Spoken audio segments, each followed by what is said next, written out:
Gosh, Lindsey, I am so excited for this interview. This morning, we are checking in with a woman making science fun and accessible, blending her brain power with her musical talents. Category biology, lesson on immunology, little microbiology, this is the terminology. I got the vaccine and now you got me on the right night. Be so know the haters when they see him, so it's fight night.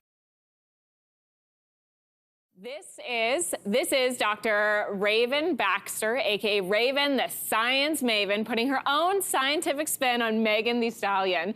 Dr. Raven Baxter, it is so good to meet you. Thanks for coming on the show. Hi, Kelsey. It's so great to meet you, too. Thanks for having me. Okay, so let's talk about the song we just heard. How did all that come about?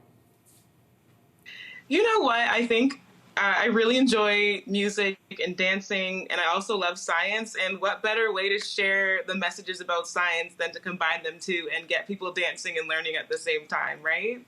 I think we often think that you have to be one thing. You either have to be a scientist or you have to like catchy music, and you're showing like that's not true. We are a complex human being as scientists.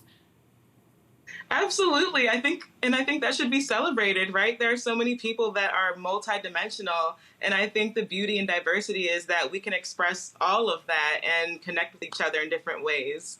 So it's one thing to understand the science. It is a whole other thing to be able to explain it to the masses. When you're breaking down a topic for a video, where do you even begin?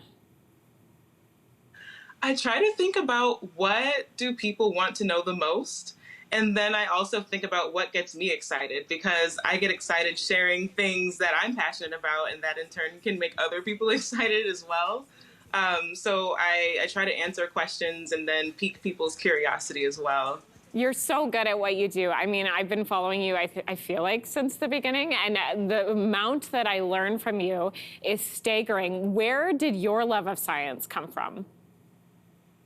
I would say I was born with a natural curiosity about the world. And I think that we as children often have questions about the environment around us and nature. And I just kept asking questions. And that's really what science is all about, is asking questions and using our tools to get the answers, and then asking more questions. And so the reason why I love science is because there's a never-ending set of questions to answer. So it's like a journey that never ends. Did you have any idea that this would be how you were bringing science to the masses through social media? No way.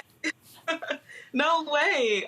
But I will say that a lot of my inspiration came from meteorologists like you, who are on TV and are talking about science, or talking about weather patterns and what's happening in the atmosphere. And that was really inspirational to me. So that was one of my first examples of communicating science to the public. This is really like cool for me, because I'm fangirling talking to you, and then you just said it's meteorologists like me. Like, this is a big moment. Yes. Hey, listen, when it comes to STEM, science, technology, engineering, and mathematics, we know women are underrepresented, especially Black women. What have been some of the biggest challenges in terms of pushing back against the stereotypes in the scientific community that you faced? Yes. I think that in addition to being a woman and all of the historical barriers that society has set for women, and even beyond science, on top of that, there are barriers that have been set for Black people in general. And so it's been my goal to push beyond those barriers and make people aware of how to make science culture one that is inclusive for everyone, but especially people who have been historically, just set aside by cultural boundaries and missed opportunities to connect with different communities, et cetera. We have to be really intentional and genuine about how we're building the STEM community to make sure that everyone's included and that they feel like they have a sense of belonging in science. Doctor, you were recently at a NASA event where one of your highlights was meeting astronaut Dr. Jeanette Epps. So what was that like for you? That was amazing. I mean, I think the most fascinating thing about it was just standing next to someone who has been trained to go to space and is going to be there very soon, and that she knew who I was. And one of the most important things that I think she said to me was that science communicators and people doing the work similar to what I'm doing, we make astronauts look cool, which I thought was really funny.